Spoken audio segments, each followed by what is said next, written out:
Salam Bapak Ibu dan Saudaraku yang kasih dalam Tuhan. Selamat pagi. Ya, kami mohon yang di luar mungkin bisa masuk ke dalam supaya kita bisa memulai ibadah kita pada pagi hari ini. Bapak Ibu yang dikasihi Tuhan, pada pagi hari ini kita GPI Sambangan ikut berbela-sungkawa untuk keluarga Bapak Pengki yang dipundanya pada saat pagi tadi dipanggil Tuhan. Kiranya Tuhan akan senantiasa memberkati keluarga Bapak Pengki dan berikan penghiburan yang luar biasa. Bapak Ibu dan Saudaraku yang kasih dalam Tuhan, kita akan datang kepada Tuhan. Kita akan menyembah dan memuji dan memuliakan nama-Nya. Kami undang jemaat untuk saat teduh sejenak, menyerahkan ibadah kita pada pagi hari ini, dan biarlah lagu pujian Yesus Kau sungguh baik akan mengalir dengan setengah suara. Silakan Bapak Ibu untuk mengambil waktu sejenak, menyerahkan setiap ibadah kita ini dari awal hingga akhir, supaya apa yang akan kita lakukan pagi ini berkenan di hadapan Tuhan, dan pelayanan kita bermanfaat di hadapan Tuhan. Kita menyerahkan ke tangan kuasa Tuhan. Yesus Kau sungguh baik. Yesus, nama-Mu indah. Yesus.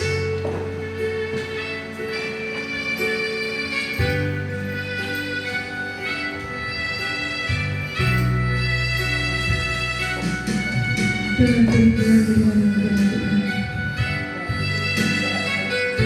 biarlah semuanya mengayokan hati kita untuk menyembah dan memuji dan memuliakan nama-Nya.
Ku tinggikan, ku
kuasa buat kami.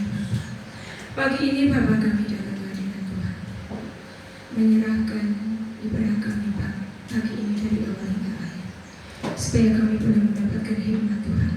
Kami boleh merasakan sabda Tuhan yang luar biasa yang akan kami terima nanti. Terima kasih Bapa untuk hari ini. Terima kasih untuk pagi ini. Kami datang menyembah dengan tulus hati, dan kami mohon hikmat supaya kami boleh merasakan kasih yang luar biasa untuk kami. Terima kasih Bapa semuanya. Terima kasih Yesus Haleluya Tuhan.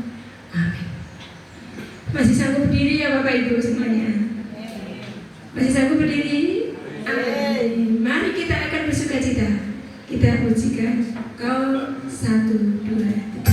Kami harap semua ibu-ibu boleh berjoget ria ya. Kita lepaskan. Kita memuji namanya dalam hati dengan sukacita. Karena Tuhan adalah satu penuh kasih berkuasa.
Sudah berkeringat? Kita memuji menyembah Tuhan pagi ini karena kita ingin menyenangkan hati Tuhan. Ya Bapak Ibu ya, siapkan hati kita.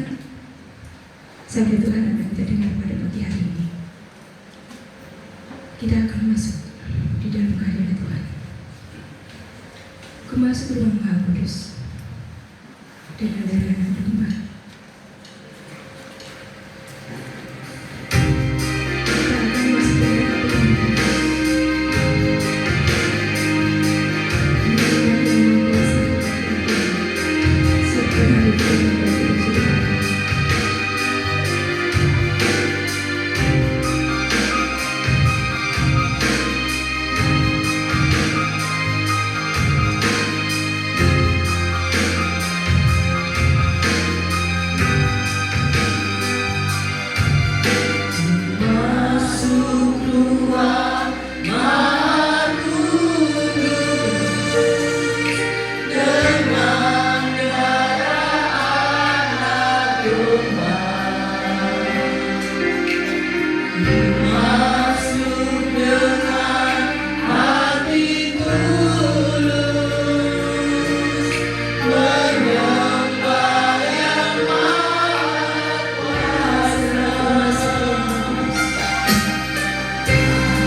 Tuhan, Engkaulah yang kami hidup, Allah yang selalu peduli akan kami.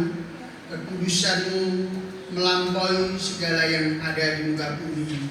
Engkau rindu kami juga menjadi orang-orang yang kudus, orang-orang yang berkenan di hadapan-Mu Tuhan. Layakkan untuk kami merenungkan akan segala firman-Mu ya Tuhan, supaya kami tetap dalam kekudusan-Mu, supaya kami tetap dalam rancangan-Mu ya Tuhan, hingga akhirnya kami datang kepadamu dalam kekudusan-Mu. Layakkan setiap kami Tuhan. Dalam nama-Mu kami mengucap syukur dan menyerahkan semuanya. Amin. Saudara kembali, Shalom Bapak Saudara terkasih di dalam Tuhan. Mari kita bersama-sama kita akan membuka untuk pada pagi ini kita akan belajar bersama bagaimana kasih Tuhan dinyatakan dalam kehidupan kita. Kita akan terlebih dahulu kita membuka dalam 1 Petrus pasal yang pertama, ayat yang ke-15 sampai yang ke-16.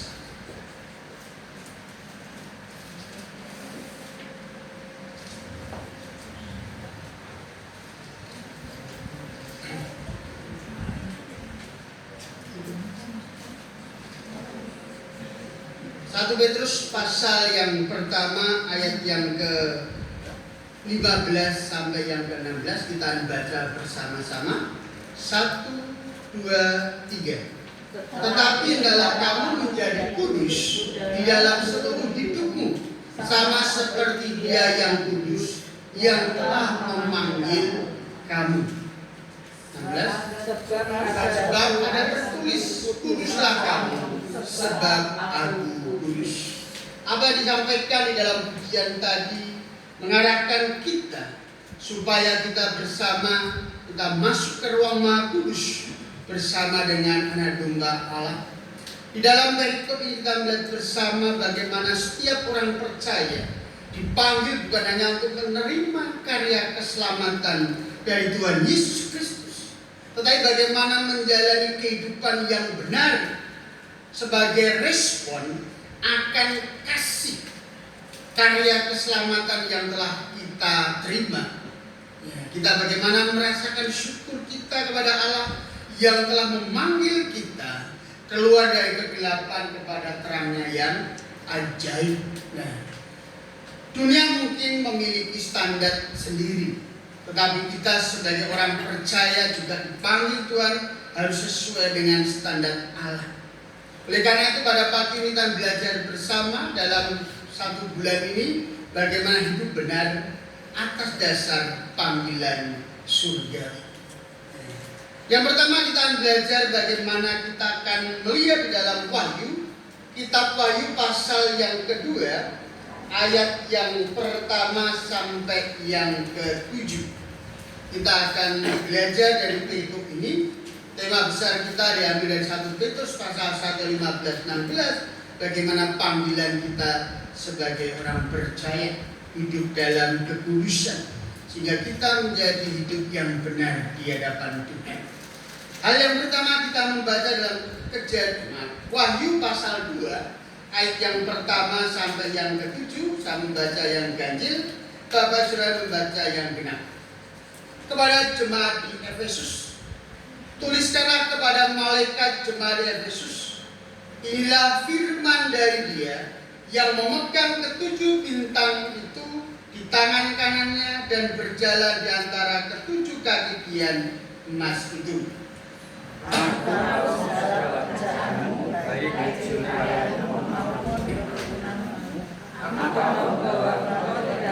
Sabar terhadap orang-orang jahat, bahwa engkau telah memberi mereka yang menyebut dirinya rasul, tetapi yang sebenarnya tidak demikian, bahwa engkau telah mendapati mereka dusta.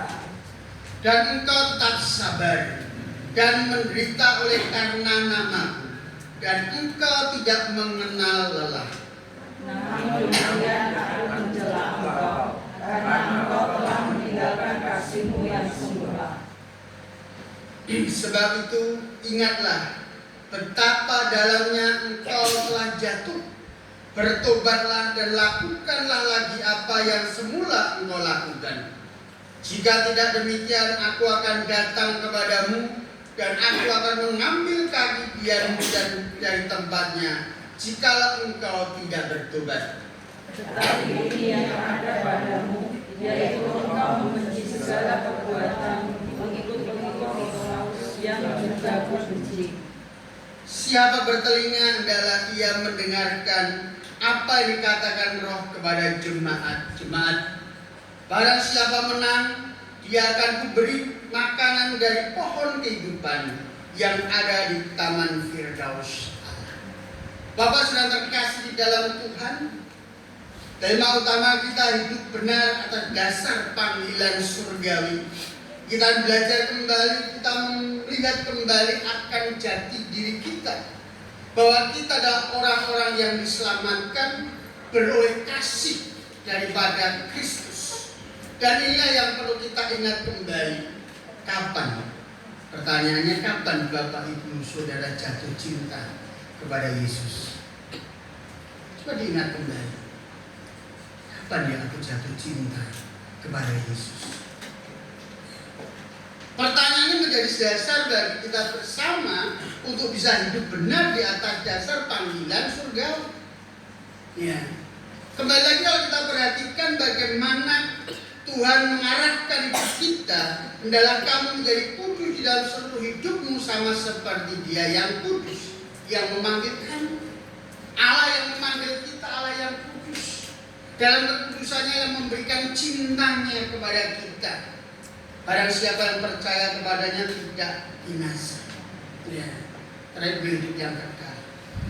Ini menjadi dasar dalam kehidupan cintanya kepada kita, memberikan kehidupan yang kekal, yang namanya kehidupan yang kekal, di mana Tuhan juga menyatakan bagaimana kehidupan kita juga selama di dunia ini. Cinta kasih-Nya kepada kita, memberikan penyertaannya dalam kehidupan kita. Aku akan senantiasa menyertai engkau sampai akhir zaman. Dalam akhir kitab Matius, ya, aku akan menyertai engkau sampai akhir zaman. Karena kita telah menyatakan kasih kita kepada Allah. Respon yang diberikan Allah dalam kehidupan kita melampaui jatuh cinta kita kepada Allah. Bahkan mungkin kita melihat bersama apa yang terjadi dalam kehidupan jemaat di Efesus. Dikatakan di dalam ayat yang keempat, coba kita perhatikan, Wahyu pasal 2 yang keempat. Namun demikian aku mencela engkau, karena engkau telah meninggalkan apa?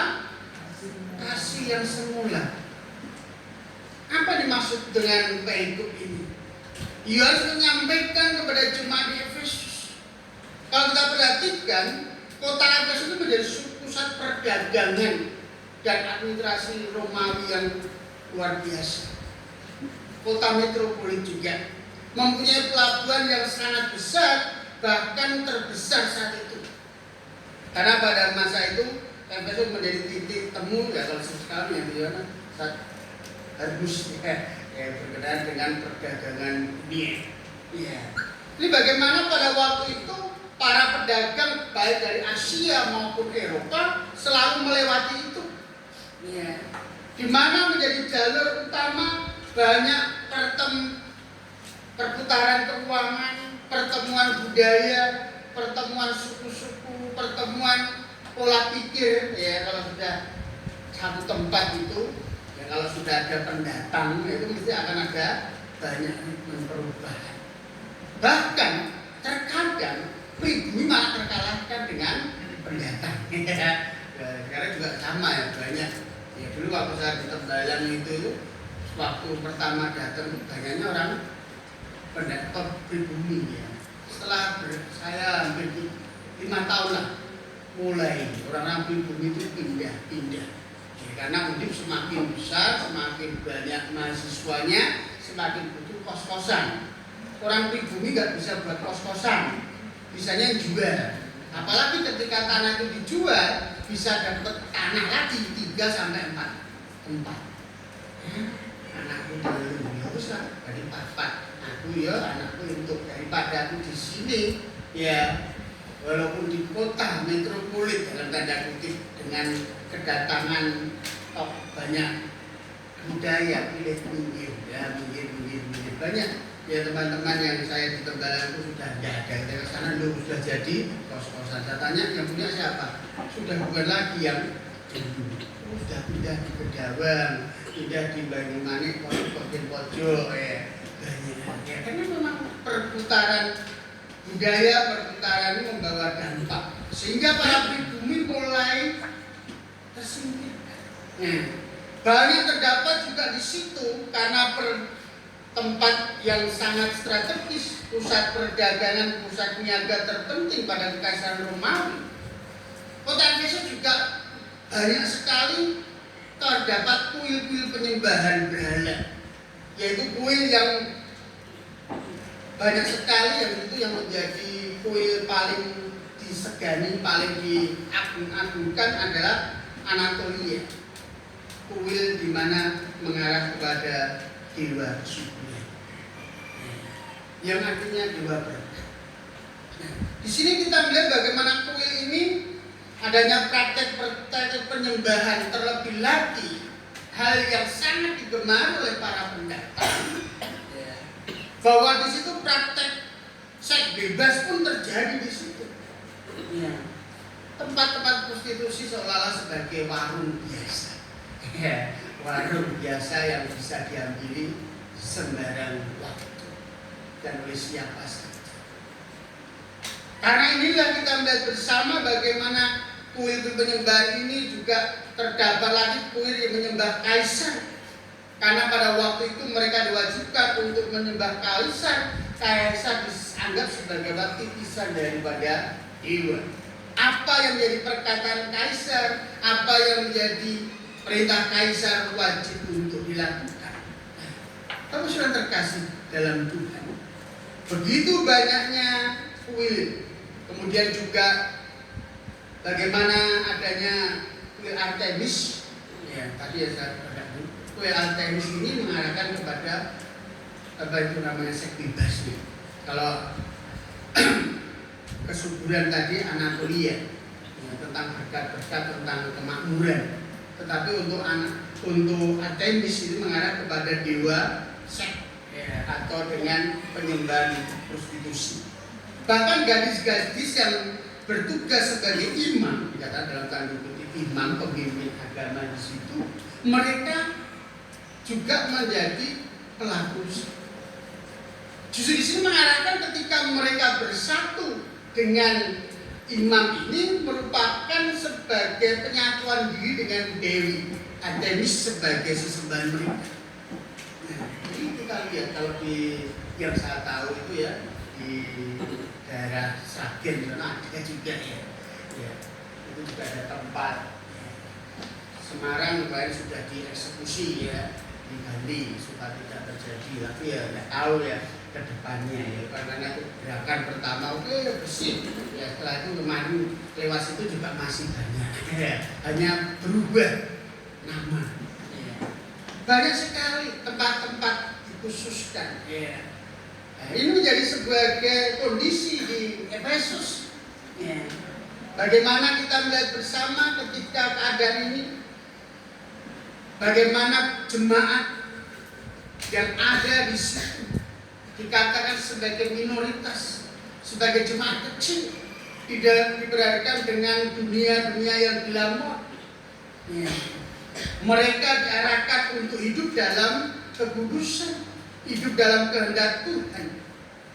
Jadi kalau kita membayangkan dengan situasi di Efesus ini, kita melihat bagaimana kalau kita tinggal di sana, pengaruh-pengaruh selalu mempengaruhi kehidupan kita.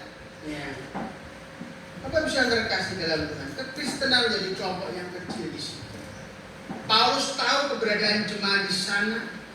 Ya, mereka ditekan kanan kiri, depan belakang, ya, atas bawah, artinya harus menyembah kepada Tuhan atau kepada ke bawahnya, bagaimana dirinya dengan lingkungan.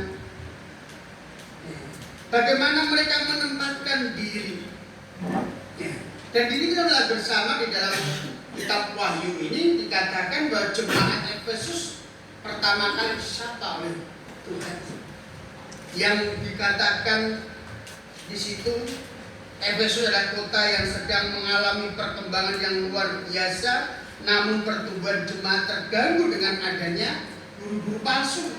Jadi dikatakan dalam ayat 2 tadi, aku tahu bahwa engkau tidak dapat sabar terhadap orang-orang jahat, bahwa engkau telah mencobai mereka yang menyebut dirinya rasul, tetapi yang sebenarnya tidak demikian, bahwa engkau telah mendapati mereka pendusta.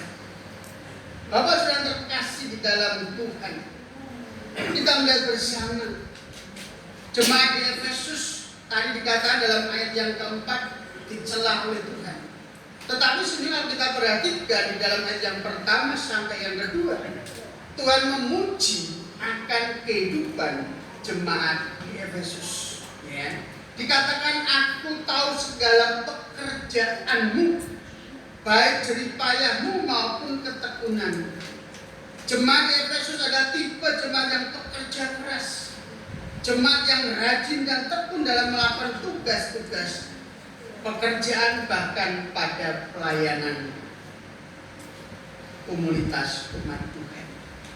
Kemudian juga dikatakan dalam hal rohani tidak sabar dengan orang-orang jahat, yang artinya kata tidak sabar dengan orang jahat, ya berupaya membangun kehidupan yang baik supaya kejahatan tidak semakin merajalela, supaya kejahatan semakin hari semakin berkurang. Saat ini kejahatan semakin hari semakin bertambah. Semakin banyak kejahatan dalam situasi masa ini.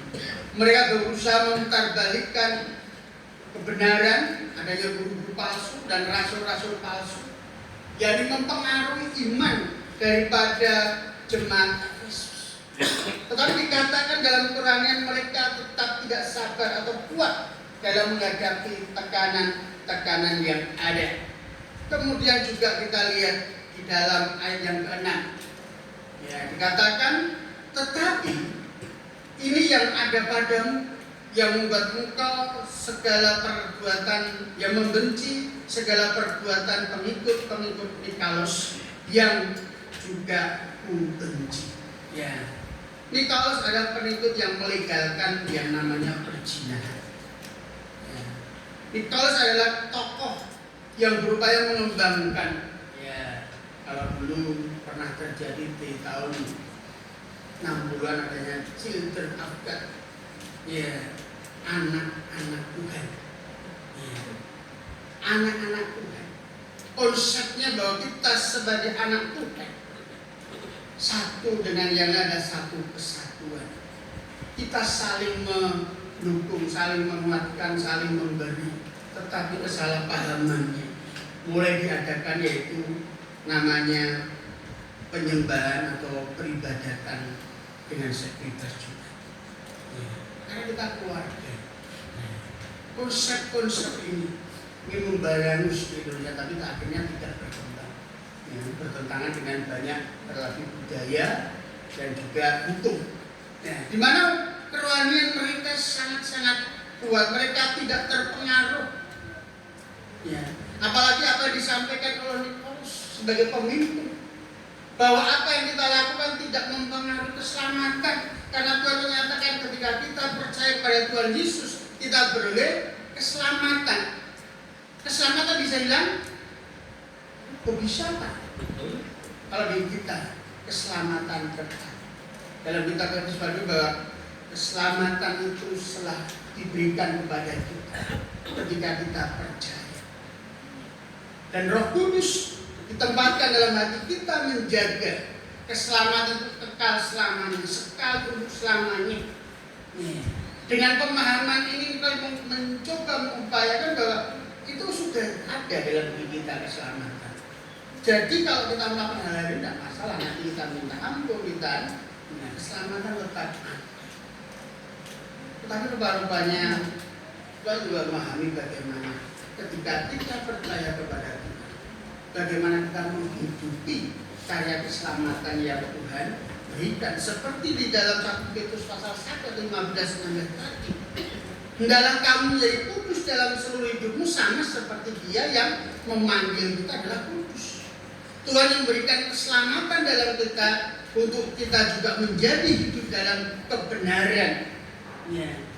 Di sini juga kita melihat bersama bahwa pemahaman itu salah. Ya. Pengaruh itu ada di dalam sekitar kita, bagaimana kamu harus berdoa. Kemudian dalam penderitaan juga kita lihat dalam pasal 23 dikatakan engkau tetap sabar dan menderita oleh karena namaku dan engkau tidak mengenal lelah.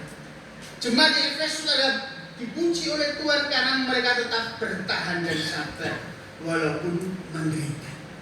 Menderita bukan karena berbuat, menderita karena nama Tuhan, bukan karena berbuat, tetapi karena nama Tuhan. Mereka terintimidasi kalau sama terbuli persekusi terjadi. Ya, kemarin yang tokoh Batak yang meninggal itu, tapi benar atau tidak? Ya, kemarin saya dapat ya di media sosial itu bahwa Pak RT-nya inaliahi.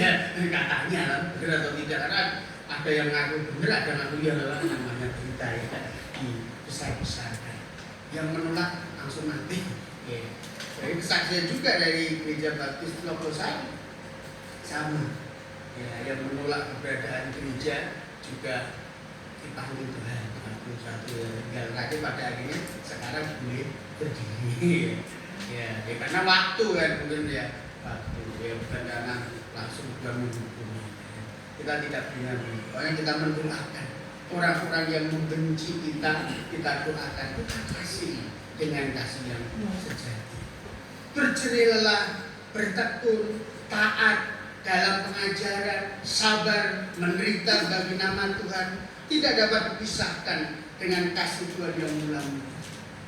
Walaupun keadaannya apapun yang kita hadapi, walaupun terkadang kita lupa Tuhan, walaupun kita lupa untuk datang kepada Tuhan, walaupun kita lupa untuk bersekutu dengan Tuhan, Tuhan yang menyatakan kasih-Nya kepada kita, stempel legal, kekal selamanya tidak. Kasih Tuhan tetap mengasihi kita. Walaupun kita sudah menghujat Tuhan, mengatakan Tuhan itu tidak sayang kepadaku, kok aku menderita, kok aku menghadapi tekanan seperti ini. Seringkali kita menggerutu kepada Tuhan. Tuhan tidak menyatakan aku tidak mengasihi lagi. Tapi justru kitalah yang berusaha meninggalkan kasih yang mula-mula. Tuhan Yesus mencela jemaat di Efesus. Ya, justru apa dilakukan dengan yang dikatakan tadi, bagaimana semangat kerja mereka, bagaimana ketekunan mereka dalam menyembah Tuhan, dalam melayani Tuhan, kerohanian mereka kuat, tidak terkontaminasi dengan lingkungan, ya tidak mengikuti zaman yang ada, ya, bahkan dalam penderitaan mereka tetap di dalam Tuhan. Tetapi justru kenapa Tuhan mengatakan kepada mereka, aku mencela engkau karena engkau telah meninggalkan kasih-Mu yang mula-mula. Coba kita perhatikan yang kelima. Sebab itu ingatlah betapa dalamnya apa? Engkau telah jatuh. Engkau telah jauh.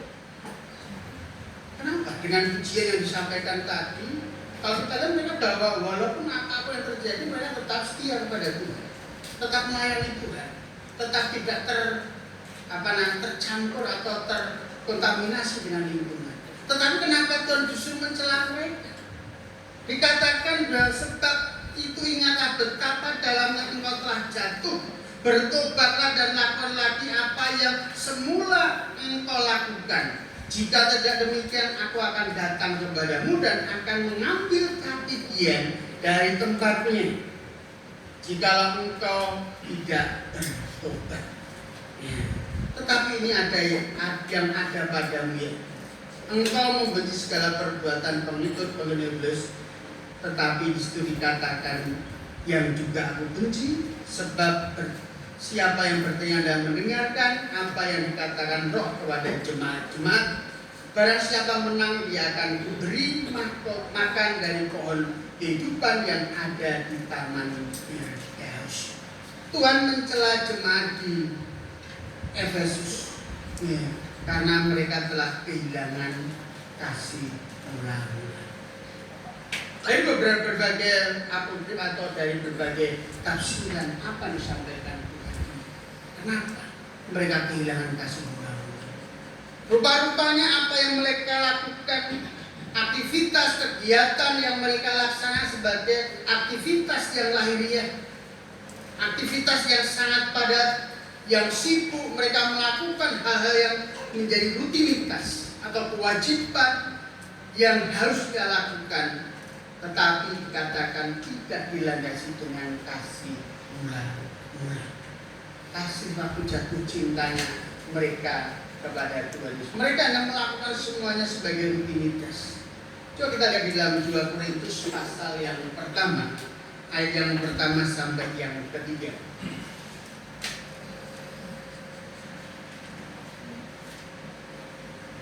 Dari Paulus yang oleh kehendak Allah menjadi rasul Kristus Yesus, dan dari Timotius saudara kita kepada jemaat Allah di Korintus dengan semua orang kudus di Akaya.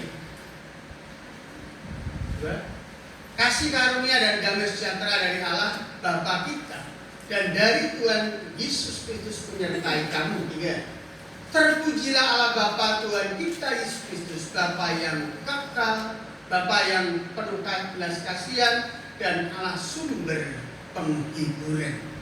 Jati diri Allah dinyatakan Paulus kepada jemaat di Korintus karena mereka juga mulai meragukan akan kasih Tuhan. Di mana kita melihat bahwa pengetahuan tentang doktrinal tentang Kristenan, pengetahuan tentang makna pelayanan, pengetahuan tentang bagaimana menaati hukum-hukum Tuhan ada dalam kehidupan jemaat, tetapi dalam konteks sebagai kegiatan yang rutinitas, tanpa dilandasi dengan kasih yang mula-mula. Mereka melakukan bukan karena rasa syukurnya kepada Tuhan, karena mereka melakukan karena identitasnya di tengah masyarakat sebagai orang percaya.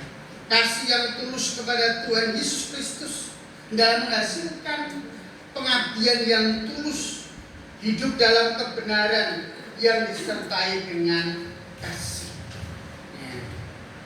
Bapak dan terkasih di dalam Tuhan, sesempurna apapun aktivitas kegiatan kita, baik dalam kita merenungkan kepada firman secara pribadi atau dalam persekutuan kita melayani Tuhan, aktivitas-aktivitas rohani yang kita lakukan jika tidak dibarengi dengan kasih, maka yang muncul hanyalah kekecewaan. Ketika kita melayani Tuhan tidak ada yang memuji, kita kecewa. Ketika kita melayani Tuhan ada yang mengkritik, justru kita marah. Orang dipuji marah, dikritik ya tambah marah. Yang artinya karena tidak dilandasi dengan kasih. Ketika kita sungguh-sungguh mengasihi Tuhan, mereka melakukannya dengan tulus, pengabdian yang sungguh-sungguh. Tuhan Yesus mengasihi jemaat Efesus. Tuhan Yesus oleh karena itu dengan pola yang telah mereka lakukan, mereka melakukan semuanya dengan sungguh-sungguh, tetapi tidak dasari dengan kasih yang mula-mula.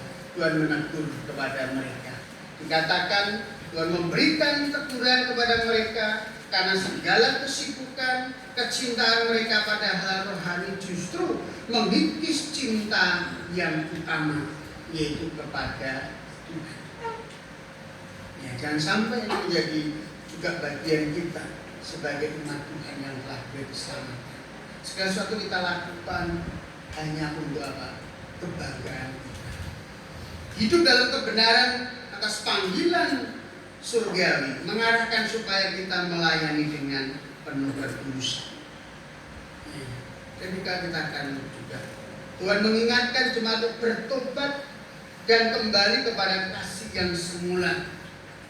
Jika tidak, Tuhan akan mengambil kakian atau semua pelayanan. Tapi itu adalah pelayanan Tuhan diambil oleh Tuhan hidup mereka serta mengeluarkan mereka dari kerajaan. Jadi sehingga ketika saudara datang, Tuhan, aku sudah melakukan untuk Engkau. Tuhan, aku melayani untuk Engkau. Tuhan, aku sudah berdoa untuk Engkau. Tuhan, aku membuat mujizat hanya untuk Engkau. Dan akhirnya apa perkataan Tuhan? Aku tidak mengenal Engkau. Tuhan ingin supaya jemaat Efesus tetap bersama dengan Tuhan, kasihnya dengan Tuhan, waktu dia cinta pertamanya sampai nanti bersama Tuhan di surga. Cinta itu tetap ada, bukan terkikis dengan kesibukan seolah-olah rohani, tetapi pada akhirnya sesuatu yang memukis kehidupan kita. Coba lihat di dalam Matius pasal 7 ayat 21 dan 22. Efesus pasal Matius 7 ayat 21 ayat yang ke-7 ayat yang ke-21 22. Coba perhatikan dalam Matius pasal 7 ayat 21 22 kita baca bersama.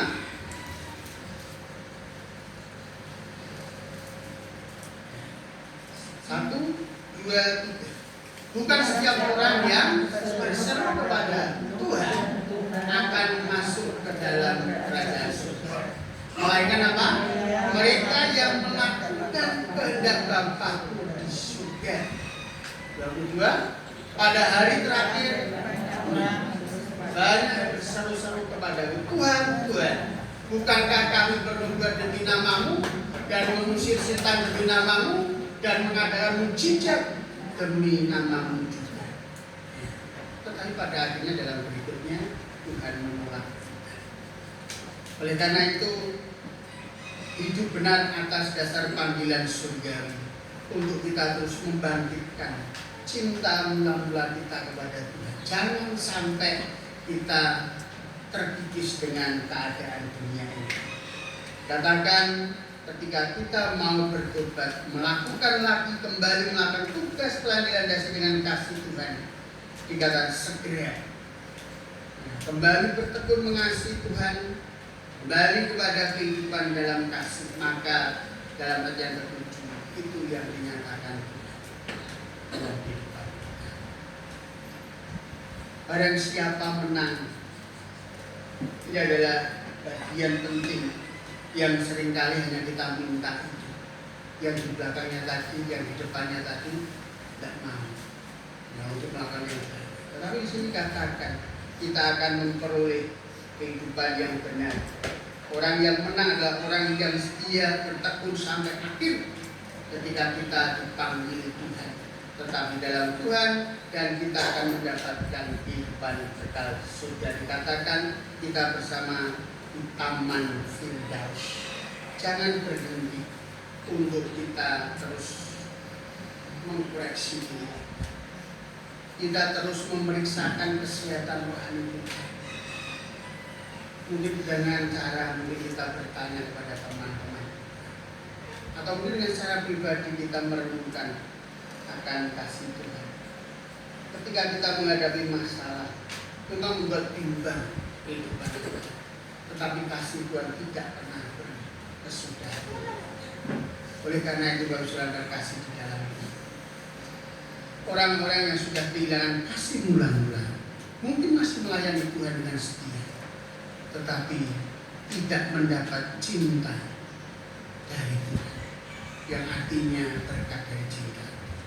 Harus melakukan pekerjaan-pekerjaan Tuhan, tetapi tanpa kasih. Oleh karena itu kita kembali kepada kasih mula-mula sebagai roh yang kita miliki, kembali berkorban untuk melayani Tuhan dan hidup benar di tengah-tengah ketidakbenaran dunia ini. Dunia terus menyeret kita, dunia terus mempengaruhi kita untuk meninggalkan kasih-Nya. Tetapi kasih Tuhan tidak pernah berhenti, tetap kepada kita. Mari kembali kami mengucap syukur Tuhan atas setiap apa yang Tuhan percayakan dalam kehidupan kami. Seringkali memang apa yang ada di sekitar kami mencoba untuk mempengaruhi kami. Bahkan bukan dunia yang mempengaruhi kami, kami justru ikut di dalamnya. Terkadang justru kami yang berperan di dalamnya. Kasih yang kami terima dari Tuhan, cinta mula-mula di dalamnya karya keselamatan. Tetapi Tuhan juga mengatakan supaya kita mengerjakan karya keselamatan dalam kehidupan kami hingga Tuhan datang menjemput kami. Adalah kami Tuhan kalau hidup benar dalam panggilan surga. Bagaimana kasih itu tidak bisa hilang. Supaya kasih itu tetap terpancar, membangun hidup kami secara pribadi. Dan kasih itu pun yang akan memancarkan terang di tengah-tengah dunia ini, sehingga orang-orang di sekitar kami juga melihat kami dalam urapan kasih. Terima kasih Tuhan. Sungguh kami bersyukur untuk kebaikan dan kemuliaan. Amin. Mari kita merespon dengan pujian walaupun tak pernah berbeda. Jiwa bertanya apakah masih ada harapan. Ketika kasih kita kepada Tuhan, terus kita bangun apapun yang terjadi, kasih Tuhan terus ada dalam kehidupan kita. Tuhan tetap setia kepada kita. Mari kita pujikan walaupun tak berbeda.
Bapak Ibu dan saudaraku yang kasih dalam Tuhan, kebesarannya kita akan memberikan yang terbaik untuk pagi hari ini.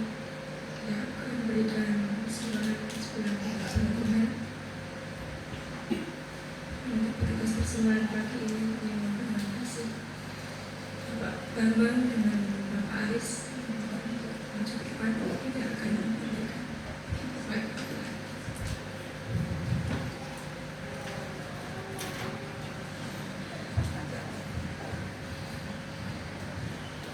Memang dengan kasih Bapak Bambang bisa memimpin dalam doa.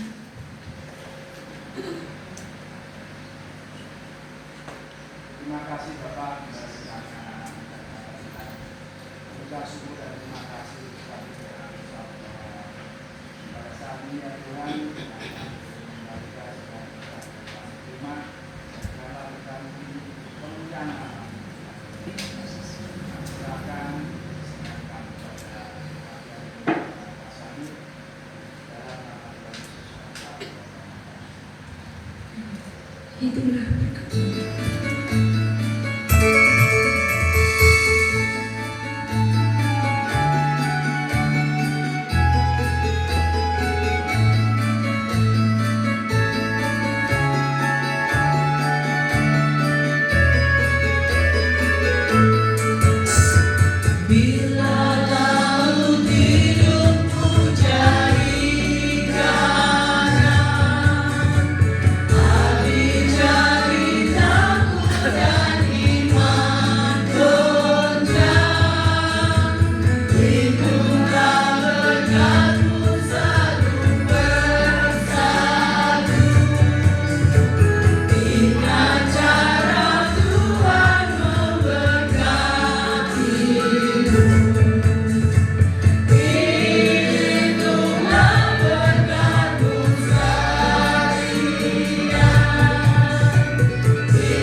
Terima kasih untuk persembahan pada pagi hari ini. Bapak Ibu yang dikasihi Tuhan, gereja pada pagi hari ini kami bacakan bersama-sama.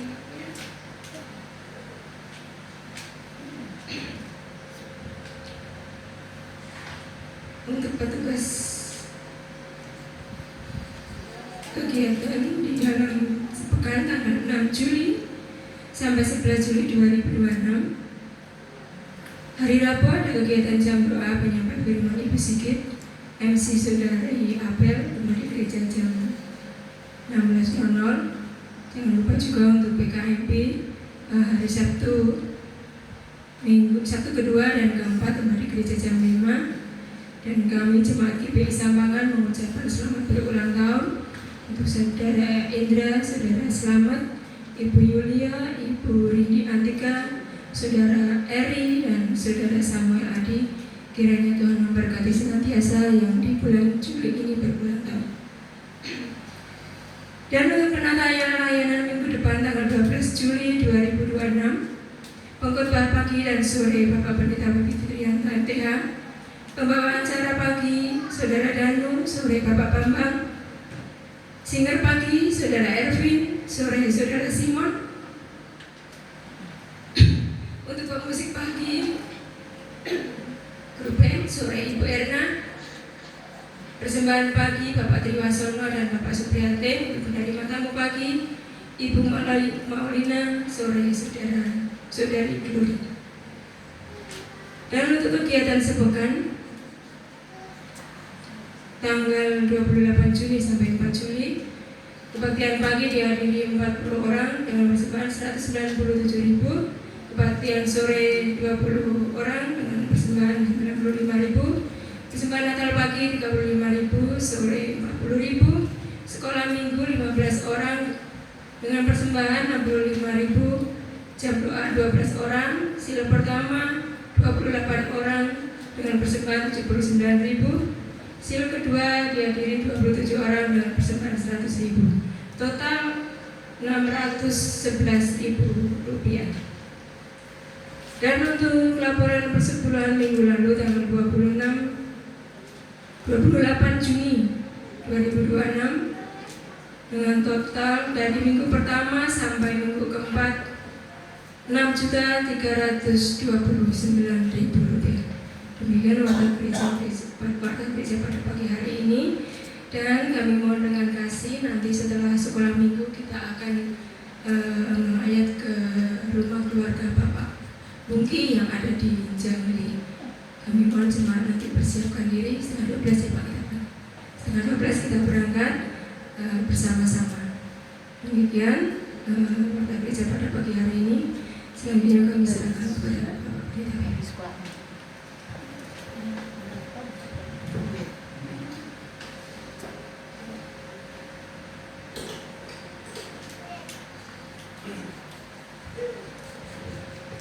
Mari kita bersama-sama kita akan berdiri, kita akan mengakhiri ibadah kita. Ucapan syukur kepada Tuhan atas penyertaan yang luar biasa. Terima kasih ya Tuhan, penyertaan-Mu di dalam peribadatan kami pagi ini. Dari awal kami memuji nama Tuhan, menyembah Engkau, sebagai ucapan syukur kami atas kasih-Mu yang luar biasa. Dan kami boleh merenungkan betapa besar kasih Tuhan dalam kehidupan kami. Seringkali kami meninggalkan kasih-Mu yang abadi, yang sempurna karena dunia ini Tuhan.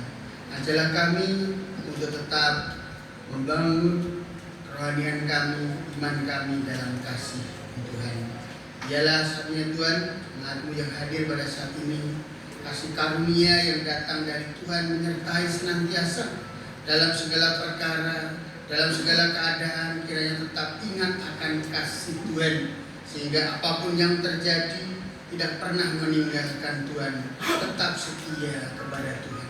Inilah menjadi kerinduan kami Tuhan, supaya kami nanti ketika Tuhan datang menjemput kami tapi dalam kekudusan, dan kami tetap memiliki kasih yang sejati yang kami terima dari Tuhan saat kami pertama kali mengasihi Tuhan. Dan layakkan setiap jemaat-Mu ya Tuhan dengan segala kerinduan hatinya.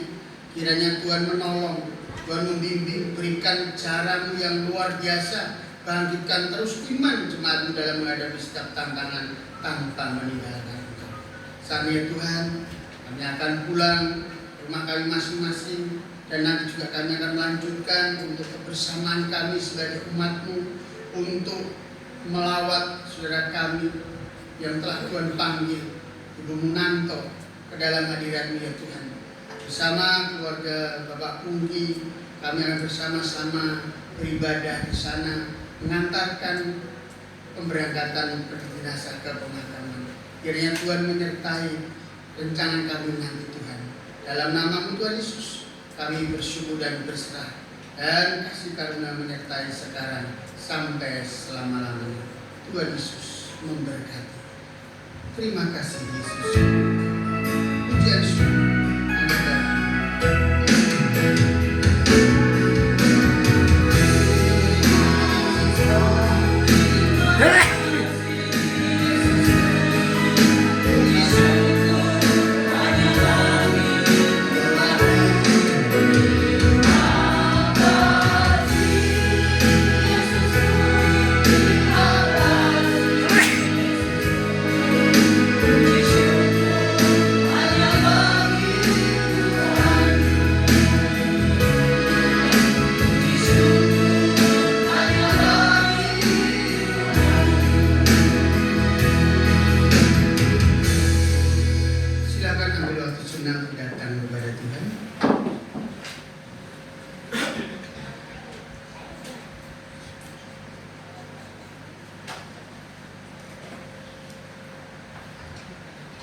Amin Tuhan Yesus.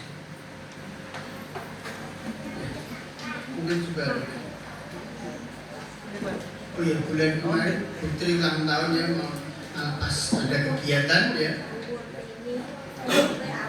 Prihatin ya, ulang dua kita. Ya kita mendoakan terlambat dalam banyak ya. Kita doa selamat ke depan Bu Suprihatin.